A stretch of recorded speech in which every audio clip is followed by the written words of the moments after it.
Адам ағзасы түрлі ауруларға ұшырауынан басқа, оған тіршіліктің ең төменгі формасы болып табылатын, және адамның энергиясымен қоректенетін паразиттер шабуыл жасай алады.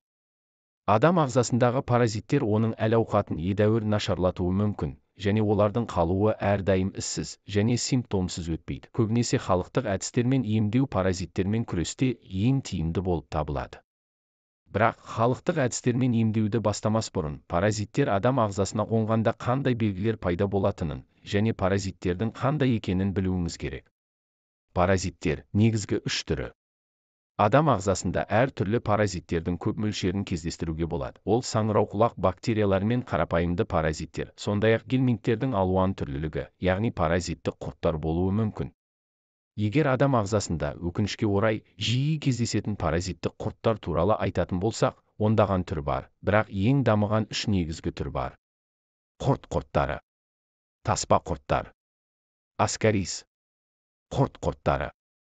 Бұл паразиттердің сүйікті тіршілік ортасы, бұл ішек. Бұл түрдің құрты ұзын денелі, ол екі жағына бағытталған және ақ түске ие.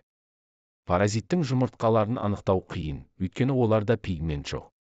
Аналық құрттар жұмыртқаларын тік ішекке, анустың жанына салады, содан кейін олар өледі, бірақ өте әсерлі ұрпақ қалдырады, шамамен 10 000 эмбрион. Әйел жұмыртқа сала бастаған кезде, адам құшу сезінуі мүмкін. Солитер.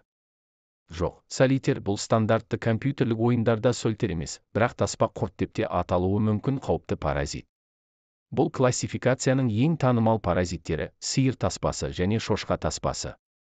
Бұл паразиттің организмде болуы тек қауіп төндірмейді. Сонымен бірге оны көргенде жан түршігерлік сезім тудырады. Құрт 2 метрге дейін созылуы мүмкін. Ірі қараның құртының ұзындығы 6 метрге дейін жетуі мүмкін.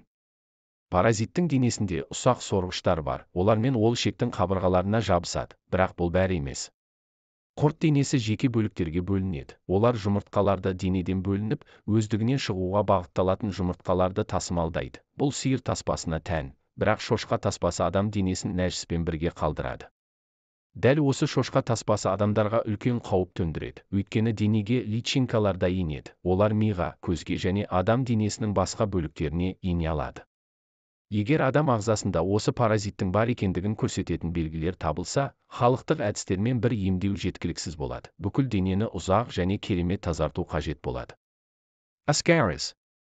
Басқа туыстарынан айырмашылығы, бұл паразиттер дөңгелектеніп, қызыл пигменттелген. Сүйікті тіршілік ортасы, бұл әлі де ішек. Дәл сол жерде жұмыртқалар қойылады. Бір әйелден 150 000-ға дейін жұмыртқа, олар нәжіспен шығады. Содан кейін денеге қайта оралудың әр түрлі жолдарын іздейді. Аскаридің қауіптілігі олардың адам ағзасындағы өмірлік белсенділігі улы және жүйелі түрде зақым келтіруі мүмкіндігінде. Сондай-ақ қауіп паразиттердің адамның иммундық жүйесін әлсірететіндігінде, сондықтан ол инфекциялық және суық тиюдің осал нысанасына айналады. Бірақ адам ағзасындағы паразиттердің болуы туралы айтылатын белгілер мұнымен аяқталмайды. Алайда бір белгінің өзін сезінгендіктен, сіз профилактика ретінде халықтық әдістермен емдеуді қолдануға тырысуға болады. Шын мәнінде, адамдардағы паразиттерді диагностикалау біршама күрделенген, және тек дәрігер ғана қамтамасыз ете алатын бірқатар шараларды қажет етеді. Мысалы, қан анализі, нәжісті тексеру, қақырықты тексеру және т.п. Паразиттерге қарсы пияз. 70 грамм пияз ұсақталып, 250 мл ыстық сумен толтырылуы керек. Мұндай препарат жарты күн бойы тұндырылады, содан кейін жарты стакан күніне 4 күн ішеді. Денені жаппай тазарту. Сонымен қатар паразиттерді тек тестілер арқылы есептеу мүмкін емес. Сонымен қатар адам өзін қорқынышты сезінеді. Демек, паразиттер тек ішектерге ғана емес, сонымен қатар басқа жерлерге, лимфа, қан, бауыр, өкпе. Мұнда қазірдің өзінде халықтық әдістерді қолдана отырып, денені толық тазарту қажет. Процестің өзі ұзақ уақыт алады, бірақ нәтижелері керемет. Күн сайын кешке 10 мл май және сол мөлшерде алоэ шырынын араластыру керек, шырынды жарты лимоннан сығып алу керек. Емдеудің алғашқы 3 айында сізге зәйтүн майы, келесі 3 айда жүгері майы, ал қалған бөлігінде жүзім тұқымынан май қолдану керек. Емдеу курсы 9 айда алады. Бірақ сонымен бірге паразиттердің жойылуына, организмнің барлық жүйелерінің қалпына келуіне, сондай-ақ жаңаруына толық ықпал етеді. Адам ағзасындағы паразит белгілерін анықтай білу емдеудің дәстүрлі әдістерін білуден кем емес. Ақыр соңында, егер мәселе уақытында анықталса, онымен күресу оңайырақ болады, ал денсаулыққа үлкен қауіп төндірмейді. Сонымен қатар, қарапайым гигиенаны профилактикалық шара ретінде сақтау қажет.